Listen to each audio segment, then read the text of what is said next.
I want to thank Quail Ridge Books for inviting me back, and all of you people for coming out to hear about General Phil Sheridan, who, of the triumvirate of Union generals credited with winning the Civil War, he's probably the least known of them. The others being Ulysses S. Grant and William Tecumseh Sherman. In 1937, the three generals appeared together on a commemorative postage stamp. It was part of a series honoring great U.S. military commanders. In the center is Grant, to his right is Sherman, and Sheridan is on Grant's left. This is appropriate because by the time the Civil War ended, Sheridan was sometimes referred to as the left hand of Grant, the left-handed. He was 10 years younger than Grant and Sherman. He was a dynamo. He inspired his men with his intensity and by his personal leadership. He led from the front, but he was also a careful planner. Yet he was one who promptly acted on a plan, and once it was made, and he was willing to change it if the conditions changed on the battlefield. But during the war, Sheridan became a household name because of his great victories in the Shenandoah Valley, especially at Cedar Creek, and for waging what was called a total war there. He was one of Grant's most dependable generals, so much so that during the closing days of the war, Sheridan became the de facto commander of the Army of the Potomac. Few would dispute that Sheridan was the most aggressive commanding general the Union had. Like Grant and Sherman, Sheridan first fought in the war's Western Theater. At Stones River, Tennessee, Sheridan's alertness and tenacity saved General William Rosecrans's army from annihilation on the last day of 1862. His division stormed Missionary Ridge in November 1863. In March 1864, Grant brought Sheridan east with him to command the Army of the Potomac's Cavalry Corps. Sheridan spent the last year of the war in Virginia. After the war, Sheridan carried out the government's Reconstruction policies in Louisiana and Texas. He waged a Cold War on the Mexican border. During the Plains Indian Wars, Sheridan was the Army's top Indian fighter. Eventually became Commander-in-Chief of the Army. And surprisingly, Phil Sheridan saved Yellowstone National Park from exploitation. Sheridan grew up in Ohio and graduated from West Point in 1853. When the Civil War began in 1861, Sheridan was an obscure 30-year-old infantry captain serving in the Oregon Territory. Grant first recognized Sheridan's leadership abilities in 1862 when Sheridan was commanding a cavalry brigade that defeated a larger rebel force in Mississippi 3 months after Shiloh. In Chattanooga in November 1863, Grant watched Sheridan and his division storm Missionary Ridge and then pursue the Confederates for hours when no one else did. Grant knew then that Sheridan was much like him, someone who would act promptly, who would fight always, and who would never quit. Of the hundreds of generals that served on both sides of the Civil War, that description fit just a handful. Grant brought Sheridan east with him when President Abraham Lincoln appointed Grant General-in-Chief of all Union forces. Sheridan's first command was the Cavalry Corps of the Army of the Potomac during Grant's overland campaign. The Union cavalry had improved a lot since the beginning of the war, but it was still being used primarily for scouting, guarding wagon trains, and patrolling picket lines. Sheridan was determined to change that. With Grant's blessing, he forged the Cavalry Corps into an independent strike force.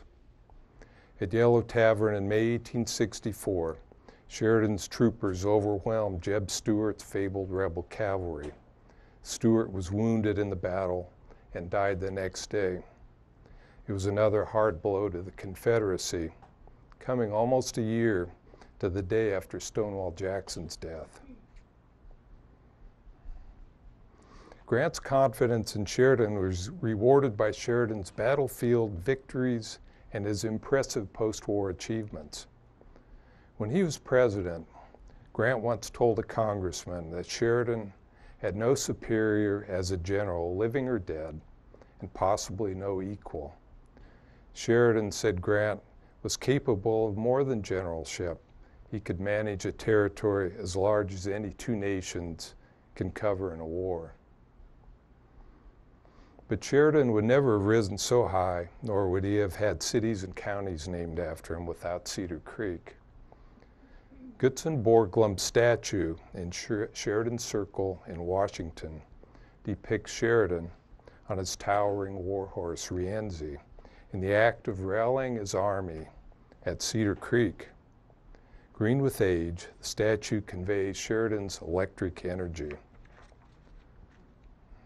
Lincoln and War Secretary Edwin Stanton had thought the 33-year-old Sheridan too young when Grant proposed in July 1864 that he command the new Army of the Shenandoah. Sheridan's size contributed to the impression of youth that he projected. He was just 5'5" and only 115 pounds in 1864. But as Grant memorably replied to one officer who commented on Sheridan's diminutive stature, "I think you'll find him plenty big enough for the job." Just before Sheridan's appointment, Confederate General Jubal Early and 14,000 troops had marched down the Shenandoah Valley, crossed the Potomac, and threatened Washington. It was a tremendous shock. The capital was thrown into a panic. Grant rushed troops to the city from his army outside Petersburg, and Early withdrew. To prevent a recurrence, the Lincoln administration merged 4 military departments into a new one, with Sheridan in charge of it. He was ordered to pursue Jubal Early's army to the death and to destroy the Shenandoah Valley's grains, produce, and livestock. Grant told Sheridan that nothing should be left to invite the enemy to return.